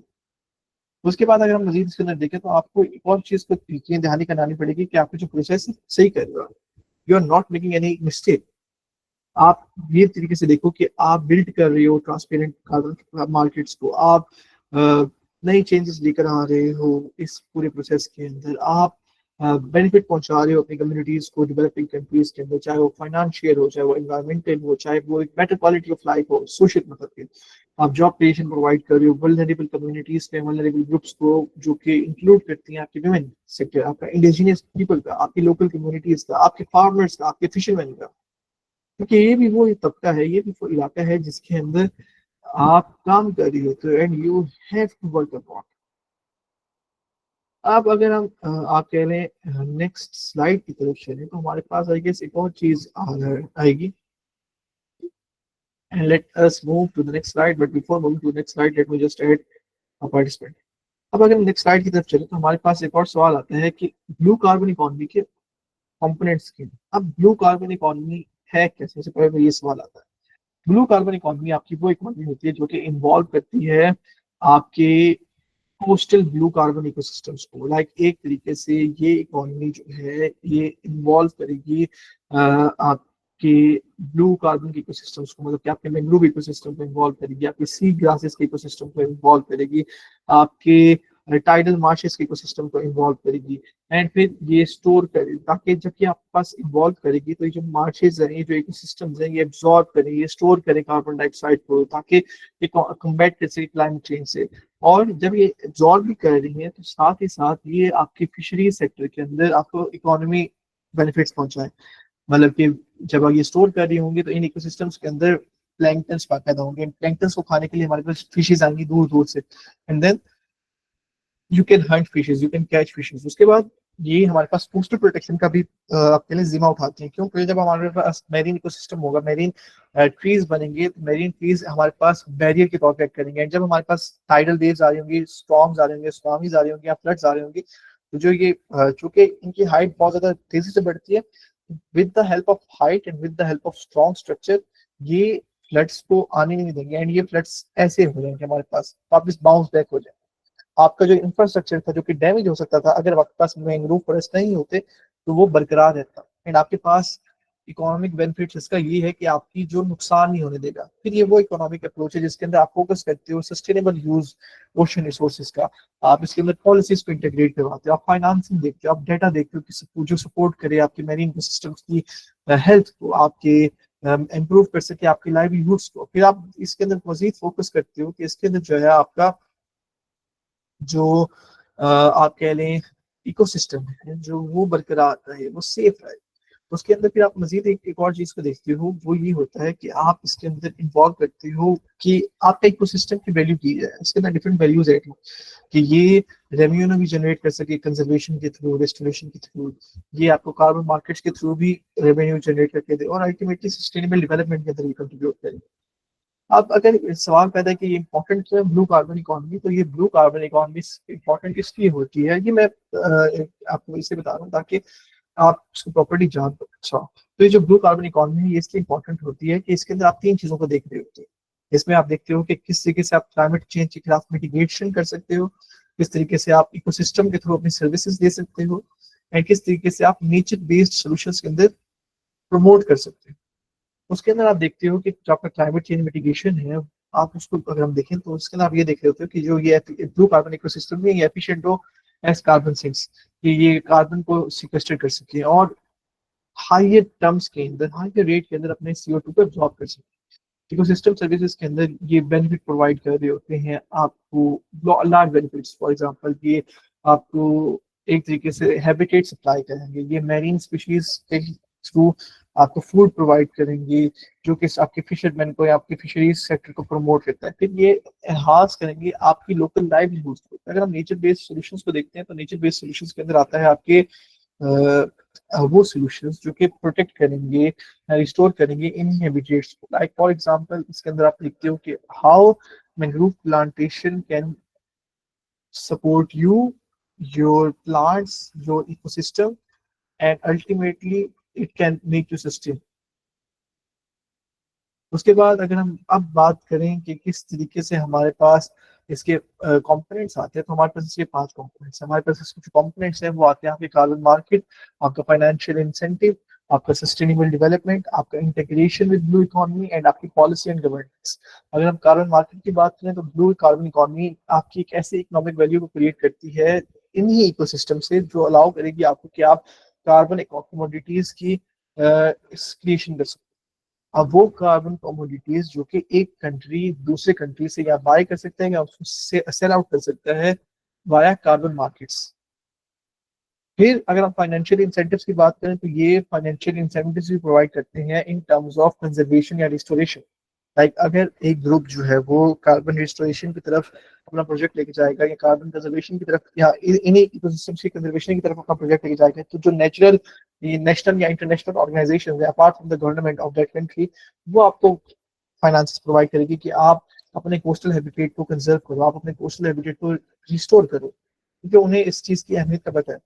उसके बाद अगर आप सस्टेनेबल डेवलपमेंट के अंदर देखो तो सस्टेनेबल डेवलपमेंट के अंदर ये सपोर्ट करेगा SDGs को। क्यों? क्योंकि इसके अंदर फिर आपके पास एक तो लाइवलीहुड आपका जनरेट हो रहा है, आपके पास इनकम के मीन्स आ रहे हैं, आपकी कोस्टल कम्युनिटीज सर्वाइव कर पा रही है, एंड आप भी प्रमोट कर रहे हो मेरीन स्पेशल प्लानिंग को, better marine special plan species different. उसके बाद अगर आप इसको इंटीग्रेट करते हैं अपने ब्लू इकोनॉमी के अंदर, तो ब्लू इकोनॉमी हमें पता है कि वाटर के से जनरेट होने वाली इकोनॉमी, चाहे वो ट्रेडिंग हो, चाहे हमारे पास कैचिंग फिशेज हो, चाहे हमारे पास उसकी कंजर्वेशन एंड रिस्टोरेशन हो, चाहे हमारे पास स्कूबा डाइविंग हो, चाहे हमारे पास किसी भी मीन्स के तरह जो कि वाटर टूरिज्म के थ्रू भी हो सकती है। जब हमारे पास ब्लू कार्बन इंटीग्रेट होता है विद ब्लू इकोनॉमी, तो इसके अंदर हमारे पास इसके ये उस फिनोमेना को और ज्यादा ब्रॉड कर देता है। ये फोकस करता है कि आप ओशन रिसोर्सेज को सस्टेनेबली यूज करो, ये फोकस करता है कि आप ओशन रिसोर्सेज को इकोनॉमिक ग्रोथ के लिए यूज करो, आप जॉब्स क्रिएशन प्रोवाइड करो, वाइल आप साथ साथ इसके अंदर मेरीन इकोसिस्टम की प्रिजर्वेशन करो, उनकी हेल्थ को और ज्यादा देखो, उनकी हेल्थ पर फोकस करो। And last but not least अगर हम आज के टॉपिक को देखें तो हमारे पास आता है आपका पॉलिसी एंड गवर्नेंस का सेक्टर। इसके अंदर आप देखते हो कि आपकी जो डाटा के थ्रू आपको जो डाटा मिल रहा होता है, आप उसके फोकस करते हो, आप उसके ऊपर देखते हो कि ये डाटा एक्यूरेट है या नहीं। एंड जब उसको वैलिडेट करने के बाद आप देखते हो कि अब हम इस डाटा के ऊपर, इस डाटा के को फोकस रखते हुए अब हम पॉलिसीज बनाते हैं, अब हम फाइनेंसिंग सॉल्यूशंस प्रोवाइड करेंगे, वो फाइनेंसिंग सॉल्यूशंस जो आपको सपोर्ट करेंगे कि आप कोस्टल इकोसिस्टम्स के अंदर सस्टेनेबल मैनेजमेंट को लेकर आ सको। फिर इसके अंदर आप गवर्नेंस फ्रेमवर्क्स बनाते हो, आप इसके अंदर लॉज बनाते हो, आप इसके अंदर पीटीज बनाते हो जो फोकस करें, हर कंट्री को प्रमोट करें कि आप अपने कंट्री के अंदर, आप अपने साइड के अंदर, अगर आपके पास कोस्टल इकोसिस्टम है तो उसके अंदर इन चीजों को इंट्रोड्यूस करवाओ। एंड अगर हम ऐसे मैरीन इकोसिस्टम की बात करें तो हमारे पास दो मैरीन इकोसिस्टम्स हैं। एक हमारे पास आता है आपका फ्रेश वाटर इकोसिस्टम, जो कि रिप्रेजेंट कर रहा होता है आपके लेक्स को, आपके रिवर्स को, आपके स्ट्रीम्स को, आपके apart from your lakes, rivers, water, streams, आपके पॉन्ड्स को। और दूसरा आता है आपके पास आपका एक्वेटिक इकोसिस्टम, जो कि आपके रिप्रेजेंट कर रहा होता है आपके सी या आपके ओशंस। दोनों की बहुत ज्यादा डिमांड है। अगर हम फ्रेश वाटर इकोसिस्टम की बात करें तो फ्रेश वाटर इकोसिस्टम के अंदर आप मोस्टली इन्हीं तमाम चीजों की प्रेजर्वेशन के ऊपर देख रहे होते हो। एंड इनका जो इनके ऊपर अगर आप प्रेजर्वेशन के ऊपर फोकस करते हो तो आप मोस्टली पढ़ते हो इंटीग्रेटेड वाटर रिसोर्स मैनेजमेंट के ऊपर, और ये फोकस होता है आपकी फ्रेश वाटर के रिसोर्सेज को प्रिजर्व करने के लिए। अगर आप बात करते हो एक्वेटिक इकोसिस्टम की, तो इसके अंदर आप फोकस करते हो कि आपकी ओशन को किस तरीके से आप बचा सकते हो, एंड ओशन को किस तरीके से आप अपने इकोनॉमिक मीन्स बना सकते हो। आप किस तरीके से ओशन को प्रॉपरली उसकी आप अपने लिए एक्सप्लोर कर सकते हो, अपने लिए डिफरेंट जराए के तौर पे उसको देख सकते हो, अपनी लाइवलीहुड को किस तरीके से आप फोकस कर सकते हो। एंड एक्वेटिक सिस्टम के अंदर आपके पास अ, बहुत सारे रीजन आ सकते हैं, बहुत सारी डिफरेंट इकोसिस्टम स्पीशीज आपके पास आती हैं। आप उन स्पीशीज को देखते हो, उनको स्टडी करते हो, एंड यस यू ट्राई कि आप अपने ओशन को ज्यादा से ज्यादा एक्सप्लोर करो। ऑल दो इन एक्वेटिक सिस्टम हमने अपने ओशन को ज्यादा भी एक्सप्लोर नहीं किया। And this was all for today. I guess this is the end from my side. If you have any questions regarding blue carbon economy, regarding blue carbon, आप पूछ सकते हैं मेरे से. Now the floor is over to you.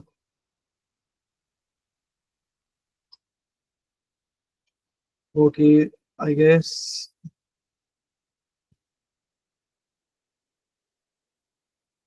Take is one, and Miss Mahin's link, and she's saying the storage of CO2 in water will not hurt many life, and we consume that fishes. It will be safe for us.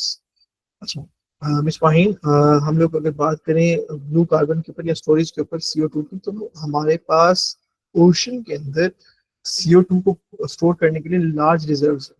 हम लोग अभी जो बात कर रहे थे वो ये कर रहे थे कि आप ये CO2 स्टोर होगा, मोस्टली स्टोर होगा आपके ट्रीज के अंदर, आपके उन बॉडीज के अंदर जो कि प्लांट खुद ब खुद अपने फूड को प्रोड्यूस कर रहे होते हैं, अपने खुद ब खुद अपने फूड को जनरेट कर रहे होते हैं।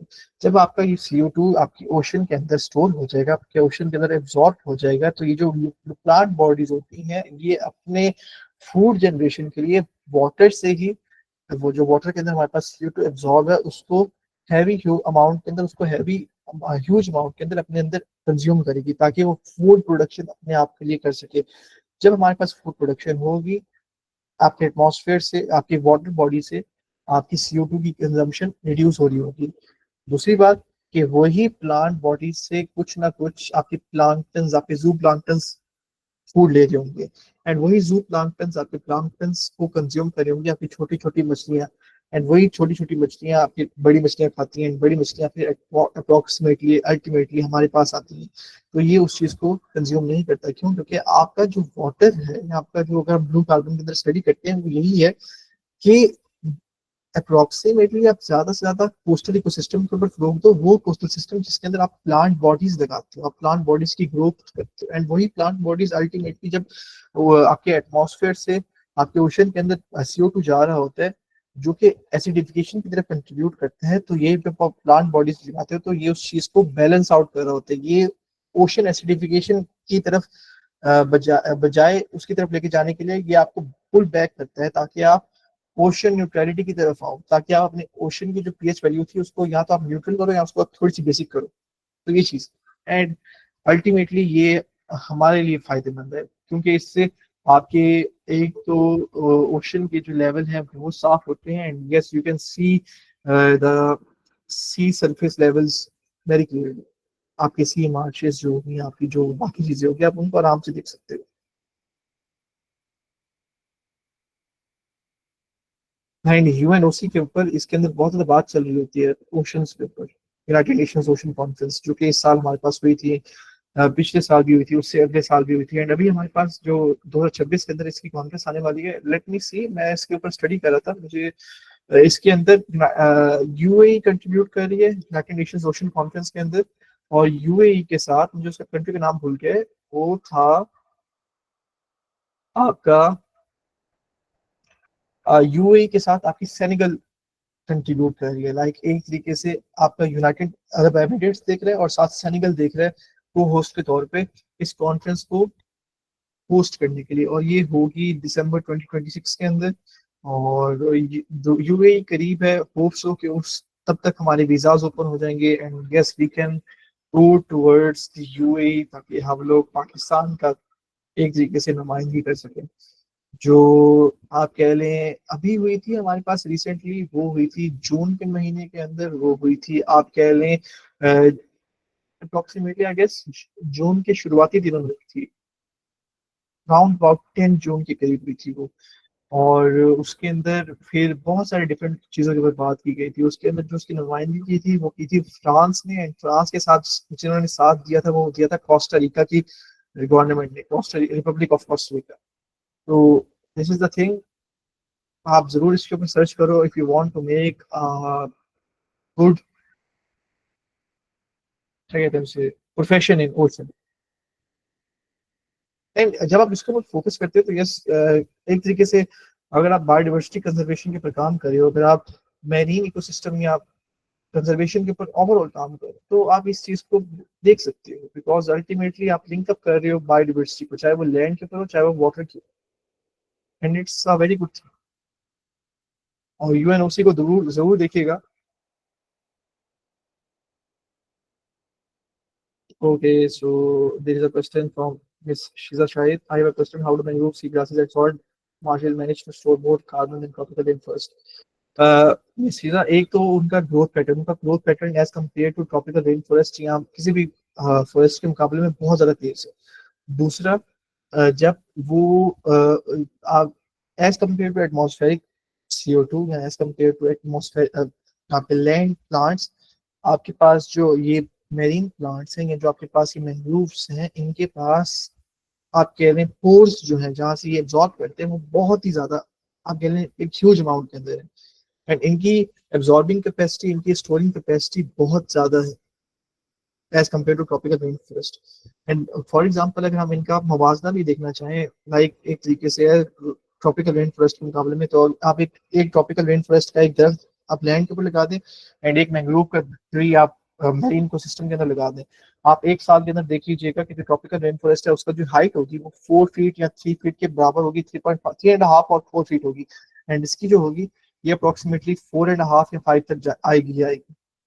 इनके पास आप कह रहे हैं इनका ग्रोथ रेट बहुत ज्यादा अच्छा है, जिसकी वजह से ज्यादा आपका फोकस हो रहा होता है। मिस आमना कह रही है कि what would be the consequences of storing carbon in sea. अगर हमारे पास ये आपके मैंग्रोव्स नहीं होंगे, सॉल्ट मार्शेस नहीं होंगी या सी ग्रासेस नहीं होंगे, तो जो कॉन्सिक्वेंसेस होगा सबसे पहले आपकी एसिडिफिकेशन होगी, ओशन एसिडिफिकेशन होगी। ओशन एसिडिफिकेशन से ये मुराद है कि आपका जो ओशन है वो उसकी जो पीएच होगी वो चेंज होती चली जाएगी, वो rather than from rather than staying at 8 और 7, वो शिफ्ट होती चली जाएगी आहिस्ता आहिस्ता करके 5 4 की तरफ। अब जब आपका ओशन एसिडिक होना लग जाएगा तो आपकी जो एनिमल स्पीशीज हैं, जो मेरीन स्पीशीज हैं आपकी, चाहे वो प्लांट हो चाहे वो आपकी ये फिशेस की फॉर्म में हो, उनके लिए आप कह लें सांस लेना जो आपके उनका मैकेनिज्म है वो बहुत ज्यादा मुश्किल होता चला जाएगा, वो अपने आप को उस तरीके से अडेप्ट नहीं कर पाएंगी and ultimately they will die off. उसके अलावा अगर हम देखें तो ओशन एसिडिफिकेशन के अलावा जब हमारे पास ज्यादा से ज्यादा कार्बन स्टोर होगा तो आपके जो एग्जिस्टिंग एंटार्क्टिका के या ग्रीनलैंड के आइस कैप्स हैं, आइस शीट्स हैं, वो मेल्ट डाउन होना स्टार्ट हो जाएंगी। एंड जब हमारे पास एग्जिस्टिंग एंटार्क्टिका या ग्रीनलैंड की जो आइस शीट्स हैं या आइस कैप्स हैं, जब वो मेल्ट डाउन होना स्टार्ट हो जाएंगे, अल्टीमेटली आपके पास आपका जो ओशन के अंदर सी लेवल है या ओशनिक लेवल है वो राइज होना स्टार्ट हो जाएगा। एंड ये कहा जा रहा है कि अगर आपका पूरा का पूरा ये सी लेवल राइज होता तो चला गया तो ये एक्सीड करेगा round about 190 plus feet. 190 plus feet मुझे नहीं पता कि मीटर के अंदर कितना है, बट कमोबेश इट कुड बी 61 62 मीटर तक ये एक्सीड करके जा सकते हैं। तो ये हमारे पास दो मेजर कॉन्सिक्वेंसेज हैं। एंड अल्टीमेटली इन दोनों चीज़ों की वजह से आपके पास आपके एक्सट्रीम वेदर इवेंट्स देखे चल जाएंगे, पार्टिकुलरली राइजिंग सी लेवल की वजह से, कि आपका एक तो स्टॉर्म के अंदर इंक्रीज देखा जाएगा, आपके पास फ्लडिंग होगी, आपके पास रेनफॉल पैटर्न आपका डिस्टर्ब होगा, और मेनली आपकी जो ये तमाम आइलैंड स्पीशीज आइलैंड्स हैं, चाहे वो पापा न्यू गिनी के हो गए, आपके इंडोनेशिया के हो गए, आपके ऑस्ट्रेलिया के हो गए, ये मर्ज होना स्टार्ट हो जाएंगे। Ms. Taiba कह रही हैं कि if oceans have great capacity to absorb CO2, so why then the CO2 level is continuously increasing in the atmosphere? Because we are not planting salt marshes, mangrove forests और आपका जो सी grasses है। वही बात है मिस लाइबा कि अभी हमारा जो फोकस है वो इस चीज पे एड्रेस नहीं कर रहा properly. Like country United Nations अर्ज तो कर रहे हैं कंट्रीज के, लेकिन कंट्रीज खुद ब खुद नहीं ये चीजें लगा रहे। और दूसरी बात कि हम लोग ओशन से सी ग्रासेस को एट अ ह्यूज अमाउंट के अंदर ले रहे हैं। क्यों? क्योंकि कुछ सी ग्रासेस हमारे पास है, अगर हम सीवीड ले लें वो फूड वगैरह के तौर पे भी हम लोग उसको कंज्यूम कर रहे होते हैं। एंड कुछ सी ग्रासेस को हम लोग अपने ऑर्नामेंटल जो आप कह लें एक्वेरियम्स होते हैं उनकी भी आप कह रहे हैं उसकी जीरत बना रहे होते हैं। तो we are playing with nature, and इस वजह से the nature will ultimately play back और हमें उसका खमियाजा भुगतना पड़ेगा। मिस्टर शाहिद कह रहे हैं कि इफ डिस्टर्ब्ड और destroyed how much carbon is released from blue carbon ecosystems at what rate. इसकी एग्जांपल मैं आपको दे देता हूँ कि अगर हमारे पास सी ग्रासेस नहीं होंगी तो 650 million ton of carbon dioxide हमारा अल्टीमेटली डे पर ईयर ओशन से जो एब्जॉर्ब हो रहा होता है वही वापस हमें मिलेगा।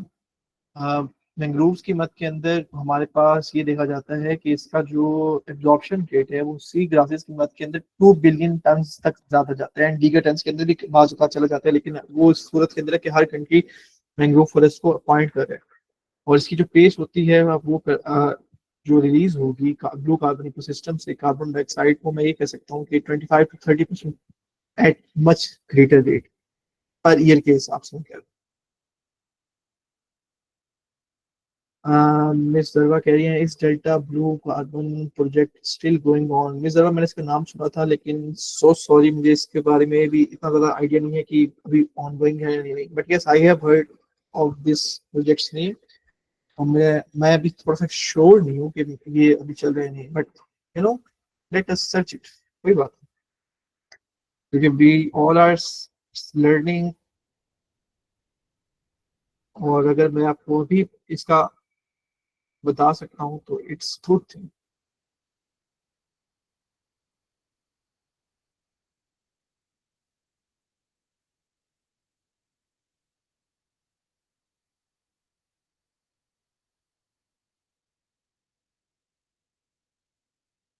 Okay so let me see. Sorry इधर थोड़ा सा इंटरनेट आप कह रहे हैं खराब हुआ हुआ है due to the flooding situation.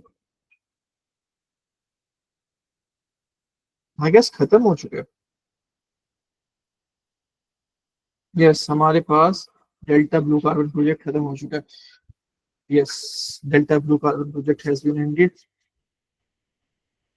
2024 के अंदर इसकी लास्ट अपडेशन में हमें नजर आई थी इस पूरी चीज के ऊपर। अच्छा वैसे अगर मैं आपको बता दूं तो जो डेल्टा ब्लू कार्बन प्रोजेक्ट है वो है एक पब्लिक प्राइवेट पार्टनरशिप। उनका जो मेजर फोकस था वो ये था कि सिंध के अंदर हम लोग 350,000 हेक्टेयर के ऊपर काम करें, और south east coast of Sindh के ऊपर लाइक हम लोगों ने मैंग्रोव का लार्जेस्ट रिस्टोरेशन प्रोजेक्ट लगाना है। And apart from this thing हमारे पास एक और प्रोजेक्ट चल रहा था, वो भी लास्ट ईयर खत्म हो चुका था डेल्टा ब्लू कार्बन प्रोजेक्ट के अलावा, जिसके अंदर यही मैंग्रोव के ऊपर काम होना था, एंड वो था सेस्वी के थ्रू। CESVI सेस्वी, ये यूरोपियन यूनियन की ऑर्गेनाइजेशन है। उनका प्रोजेक्ट था कि उन्होंने मैंग्रोव को लगाना था, अप्रोक्सीमेटली 20 लाख मैंग्रोव लगाने थे उन्होंने सिंध के अंदर by the end of last year. And I guess अभी भी शायद वो उनका प्रोजेक्ट चल रहा हो या खत्म हो चुका हो। Sorry but I don't understand why would they make. अच्छा मेरे सामने दरअसल ये बात है कि क्योंकि हमारे पास कार्बन डाइऑक्साइड एक लार्ज अमाउंट के अंदर इंक्रीज हो रही है, तो वो चीज आपके ओशन को एसिडिफिकेशन करेगी। एसिडिफिकेशन के साथ वो चीज थोड़ा सा कंट्रीब्यूट आपके लिए एज ए कैटलिस्ट के तौर पे ये करेगी कि जो सन की रेडिएशन जो है वो आपके अंटार्कटिका के रीजन के ऊपर तो फॉल आउट करेंगी, लेकिन उसके साथ साथ जो आपके ओशन के अंदर CO2 प्रोड्यूस है वो एज अ कैटलिस्ट के तौर पे रिएक्ट करेगी, जो आपके ग्लेशियर को मेल्ट डाउन की तरफ लेके जाएगी। It will act as a catalyst सामने। मैं लेकिन इसके ऊपर मैं देखूंगा खैर से कि इसके ऊपर अगर कोई हमारे पास एक ग्राफिकल रिप्रेजेंटेशन है कि my there is a there are loads of organisation जिन्होंने ग्राफिकल रिप्रेजेंटेशन दी होती है इंटरनेशनली रिकॉग्नाइज्ड, मैं उसकी पे देखूंगा, ताकि अगर ग्राफिकल रिप्रेजेंटेशन हो देन हम लोग उसको थोड़ा सा और आसान से समझ। Are there any projects or working going on like Delta Blue Carbon in other regions in Pakistan? रिजर्वा डेल्टा ब्लू कार्बन के अलावा तो मुझे सेसवी के बारे में पता था, क्योंकि वो भी मैंने एक, आप कह लें, बट उसको क्या कहते हैं, एक्सपो के ऊपर सुना था। एंड मेरे ख्याल से सेसवी ने वो प्रोजेक्ट शायद आप कह लें उसको बढ़ा दिया था उस डेट को। लेट मी सी, उसके ऊपर भी मैं आपको बता देता हूँ सेसवी की क्या वो प्रोजेक्ट इंक्रीज हो चुका था या नहीं। सेसवी मैंग्रोव प्रोजेक्ट, क्योंकि उन्होंने जब मैंने उनसे उनके जो पाकिस्तान के लीड कर रहे मैंने उनसे बात की थी, तो ये सेट कि हमारा जो मेजर आप कह लें टाइम लाइन है वो 2 सालों की है, एंड हम लोगों ने 20 लाख उसको लगाना है।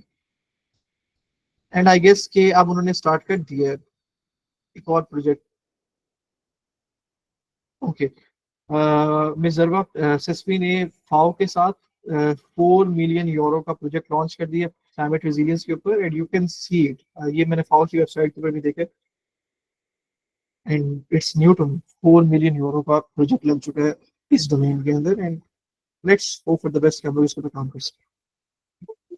मिस माहिन कह रही हैं कि अभी did element question but we know plants absorb CO2 during day and release it during night. Okay, as a result, concentration of CO2 in the atmosphere is still the same and it will remain there in the atmosphere despite of how much plants we plant. Plants absorb CO2 during the day and release it during night. Okay. As a result, CO2 concentration of CO2 in the atmosphere is still the same. We will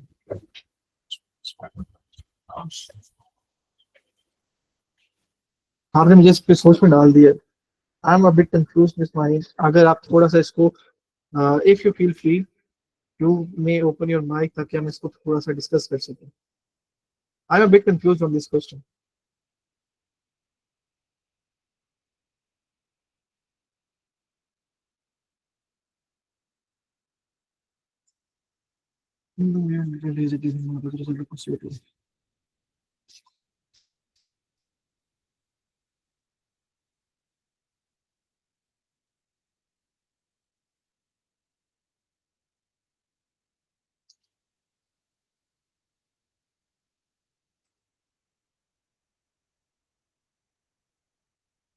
miss mind, मैं आपके सवाल का assess ले रहा हूँ क्योंकि I am a bit confused on this thing, and I will let you know by tomorrow because right now I'm also learning just like you guys, and I will be asking this question to my cousin. She is a botanist. She has a PhD. And थोड़ा सा मैं उनसे पूछना चाहूंगा उनकी stance, क्योंकि botany के अंदर हम लोग इस सवाल को थोड़ा सा देखते हैं। But yes, I will ask this question from her. And so sorry मैं आपके क्वेश्चन का भी जवाब नहीं दे पाया, बट आपके क्वेश्चन का जवाब आपको इंशाल्लाह कल मिल जाएगा। मिस शीजा कह रही हैं कि sorry for asking too much questions, but I have more questions. Can large-scale mangrove restoration projects effectively mitigate climate change without creating negative impacts on coastal livelihoods? Nishita, पहली पहली बात तो ये है कि जो आपकी लार्ज स्केल मैंग्रोव फॉरेस्ट हैं वो आपके कोस्टल लाइवलीहुड्स को इम्पैक्ट नहीं करते, वो उल्टा उनको ज्यादा से ज्यादा जॉब क्रिएशन की तरफ लेके जाते हैं एंड आपकी लाइवलीहुड को इम्प्रूव करते हैं। एक तो ये चीज होगी। दूसरी बात ये है कि आपके आपके कहते हैं लाइवलीहुड किस तरीके से देंगे, आपको जॉब क्रिएशन होगी, job creation in terms of tourism, in terms of conservation projects, in terms of hunting fishes जो आपका फिशरी का सेक्टर है। उसके अलावा आप कह रही हैं कि can you suggest any good research topics on mangroves और ब्लू कार्बन। ब्लैक कार्बन के ऊपर हम लोग कर सकते हैं, अगर ब्लैक कार्बन हो, हाउ ब्लैक कार्बन को हम लोग आप कह लें एब्जॉर्ब करवा रहे होते हैं हमारे ओशन के अंदर। मैंग्रोव के ऊपर अगर आपने देखना है तो आप थोड़ा सा बायोटेक्नोलॉजी वाली साइड हो जाती है, लेकिन मैं आपसे ये जानना चाहता हूँ कि आपका मेजर क्या है, क्योंकि इफ देयर इज बायोटेक्नोलॉजी फिर हम लोग इसको देख सकते हैं। एंड उसके अंदर फिर ये होता है कि बायोटेक्नोलॉजी की जो हमारे पास जीन्स होते हैं, उन ग्लोइंग स्पीशी की जीन्स जो हमारे पास प्लांट्स है, फॉर एग्जांपल जो हमारे पास फिशेस ग्लो कर रही होती हैं रात के अंदर, हम वहां से उनकी जीन की एलोकेशन कर सकते हैं, उसके जीन को उठा सकते हैं, and we can allocate that gene, we can join that gene with the gene of mangrove. And then जब हम उसको इंट्रोड्यूस करवा सकते हैं तो हम ये देख सकते हैं कि रात के अंदर एक तरीके से वो मैंग्रोव फॉरेस्ट जो कि रात को प्रॉपर्ली अंधेरे के अंदर नजर आ सकते हैं, दैट विल गेट रोशन रोशन रात के वक्त, and we can see it clearly. उससे ये होता है कि आपकी नाइट की विजन भी इंप्रूव हो जाती है। It's just my point of view, जो कि आप एक प्रोजेक्ट के अंदर बन सकते हैं, डिफरेंट ऑर्गेनाइजेशन इसको देख सकते हो, क्योंकि आपकी जो ये ग्लोइंग वाला फिनोमेना होता है ये डिफरेंट क्रॉप्स के अंदर आप देख सकते हो, ये डिफरेंट फिशेस के अंदर आप देख सकते हो, लेकिन ये मैंग्रोव के अंदर वैसे मैंने अभी तक नहीं देखा। ये मेरा बस point of view. Mister Umar, please answer this question. आपने क्या, thank you so much once again, and I would love to learn from you guys.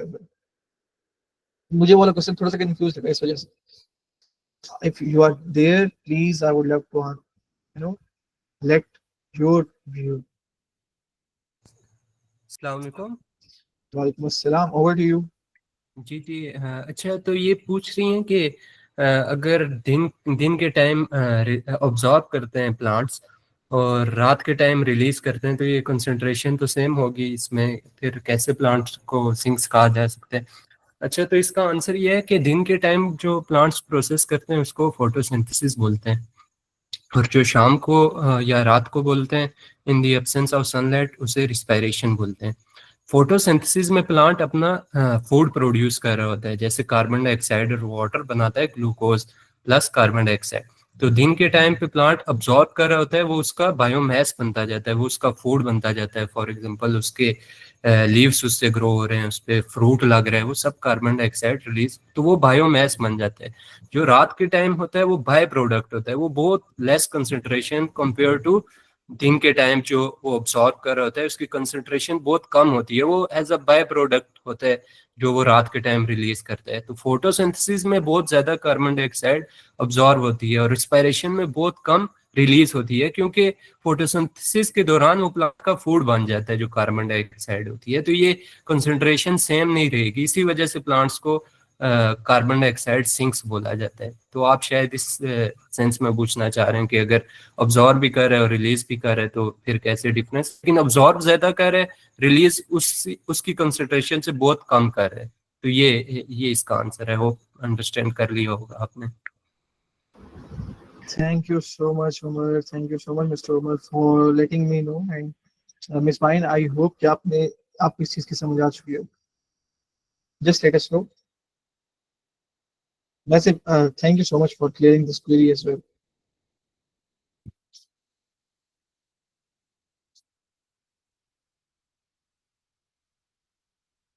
अच्छा, अगर आप लोगों में से किसी ने कॉन्फ्रेंस अटेंड की थी तो हमारे पास एक पैनलिस्ट थी, एक गेस्ट स्पीकर थी, मिस सोंगल Jamal. She is in Karachi. She was saying कि if you want to work with us, if you want to have an internship और कोर्सेज विद अस, तो आप लोग कराची में आकर कर सकते हैं। हमारे सारे कोर्सेज, हमारे सारे सेशंस जो होते हैं, हमारी जो इंटर्नशिप होती है वो कराची के अंदर ही है, फिजिकल होती है। एंड हमारे जितने भी जो आप पहले कोर्सेज हैं, सर्टिफिकेशन हैं, इंटर्नशिप्स हैं, वो इंटरनेशनली रिकॉग्नाइज्ड है and they are internationally certified. और प्लस पॉइंट, अगर आपको कराची के अंदर है and if you want to work directly with her, तो I highly contribute, oh sorry, I highly encourage all of you, क्योंकि एक तो उनकी जो ऑर्गेनाइजेशन है वो मेरीन के ऊपर काम कर रही है, दूसरी वो ये बात है कि वो ऑर्गेनाइजेशन यूनाइटेड नेशन से प्रॉपरली एक्रेडिट है। एंड यूनाइटेड नेशंस के साथ वो ऑर्गेनाइजेशन, आपका जो यूनाइटेड नेशंस का ओशन डेकेट का आपके लिए सेक्टर है, आपके लिए एजेंसी है, वो उसके साथ एक्रेडिट है। एंड वो चीज़ आप लोगों को एक प्लस पॉइंट देगी कंजर्वेशन की डोमेन के अंदर, यहाँ पाकिस्तान के अंदर। आप अगर आप मेरीन के ऊपर काम करना चाहते हो, मेरीन सेक्टर के अंदर, because when I talk to ma'am, she had so much experience, she had so much knowledge. और मैं ये चाह रहा था कि कि हम सब सारे सुनते रहे, अगर आप लोगों में से मोस्टली ने कॉन्फ्रेंस अटेंड की हो तो। Just you can raise your hand if you want, you if you had attended, and then we can, you know, pay off today's session, because right after now I have my second session, तो उस चीज़ के लिए भी जाना है। And if you want to attend, you can attend. हम लोग उसके ऊपर बात करेंगे फ्लड्स के ऊपर, फ्लड्स के अंदर हम लोग उसकी पॉलिसी के ऊपर बात करेंगे एंड उसकी प्रैक्टिसेस के ऊपर बात करेंगे.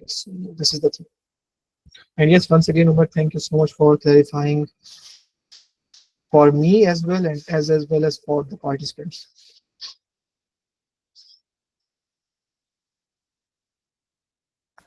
Okay, thank you so much everyone for attending today's session. Looking forward to seeing you all tomorrow. Inshallah with our guest speaker. मैं उनसे पूछूंगा कि खैर से अगर उनके पास मुल्तान के अंदर चूंकि फ्लड की सिचुएशन ज़्यादा ख़राब हो चुकी थी, तो मैं उनसे पूछूंगा कि अब ऐसी सिचुएशन है एंड हमें उम्मीद है कि इंशाल्लाह कल तक वो हमारे पास हमारे साथ हो. तो looking forward to seeing you all tomorrow इंशाल्लाह. और then we will be really good to go for remaining workshops. Thank you so much for attending today's session. Good night. अपना ध्यान रखिएगा. शब खैर. खुदा हाफिज़.